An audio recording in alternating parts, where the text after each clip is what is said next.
Hi everybody, thank you so much for joining us for another Coffee on the Coast. Today I am sitting here with my good friend Susie Menk from the award-winning Manitowoc Public Library, specifically the Children's Department, and we are talking about something very special today. What are we talking about, Susie? We're talking about something called Picture Book City. So when you used to come in the library, all the books were cataloged by the author last name. So if you wanted books on princesses, if it was written by somebody whose last name started with a C, you'd have to go in the C's.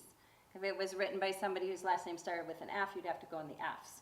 Now we have taken all the books and we've cataloged them by groups. So all the princess books are all in the same section. Cool. So it makes it super easy for kids and parents to find things on topics that they're most interested in. Sure. Is that throughout the whole library or is that?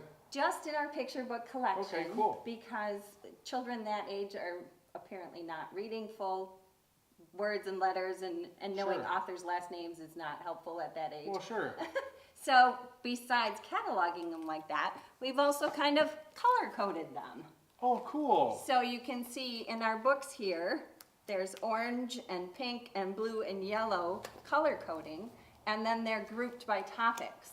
So anything that talks about kids growing up or behaviors or bullying or things to do with children is in the me section. It's all about me. Things in the blue section is what we call culture. So you're going to find your books about farms and famous people and history. Yeah. Things in the pink section is imagination. So that's where you're going to find your princess books and your pirate books and your dinosaur books. Cool. And then the orange section would be concepts, so shapes and time and numbers and alphabet books. And then the purple section is the play section. So things about sports or interactive books where you can lift the flaps. I love these books. Where you get to look in there. I used to love those, and there's And then pictures you behind. get to Yeah. open the Here, door. let me help. This is Yeah. cool. We got to show. I love these books. Whoop. Yeah. You could go in there and discover all this cool stuff. Anyway, sorry, I can play with that all No afternoon. problem. But That's those are cool. what we call our interact books, so those are all in Yeah. one group now. And then we have the vroom section, so books about trains or airplanes or cars or trucks, outer space, all that kind of stuff. Things about favorites, so, you know, the old classics, Curious George, There he is.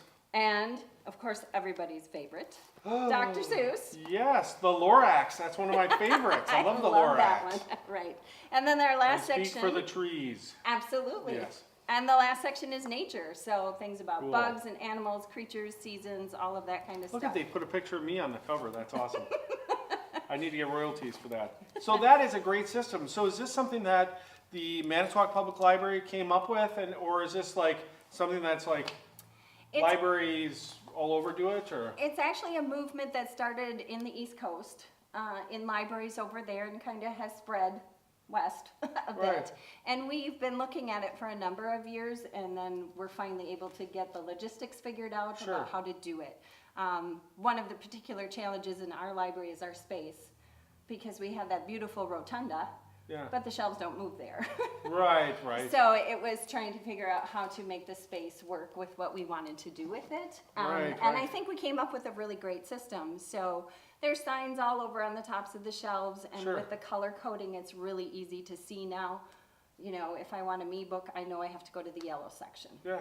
If I want a book about dinosaurs, I know I have to go to the pink section. So it's color coded, it's great for the kids, it's great for the adults. Yeah. And then within that system, then they're still alphabetical by author last name. We didn't completely abandon that. That's sneaky, but that's very good Yes. as well. So you'll see on here, there's still big letters on the bottom. That's the Yeah. author last name. Cool. So it That's still really cool. keeps that system, but makes it a little more user-friendly for everybody concerned. So is this already been implemented? It has. We just finished cataloging the last of them a couple weeks ago, so we're super excited because it's all ready to go for the summer reading program, when we are usually overwhelmed with lots of people coming in who maybe haven't been there before, or Right. it's been a while. They're Sure. coming back with their kids, but they haven't been up in the children's section for a while. Sure. So this is just going to make it easier for everybody all the way around. Where was this 10 years ago when my son was in the, now he's entering high school, but this is a really cool thing. I'm just going to pick this up here and look at it. This is really great how they have things Right. organized. And so if you're a parent and your kid loves, trains or, you know, cars or whatever, you know the section to go to. Or if they're having problem at school, bullying, you know the section to go to. This is a really cool stuff. Or if they're a spatial guy like me, and not spacey, but spatial, likes, you know, art and design and stuff, you know where to send them. That is really cool. Yeah, this was a long time in the making, but it's been very popular. And we keep hearing from patrons how this is just awesome, because the kids can find their own books. The adults are finding it easier to find what they're looking for. And it's more browsable because everything on the same topic is all together. That's beautiful. It's a great system. Awesome. Great innovative things happening at the Manitowoc Public Library as always. Thank you so much, Susie. Thank you for letting me come.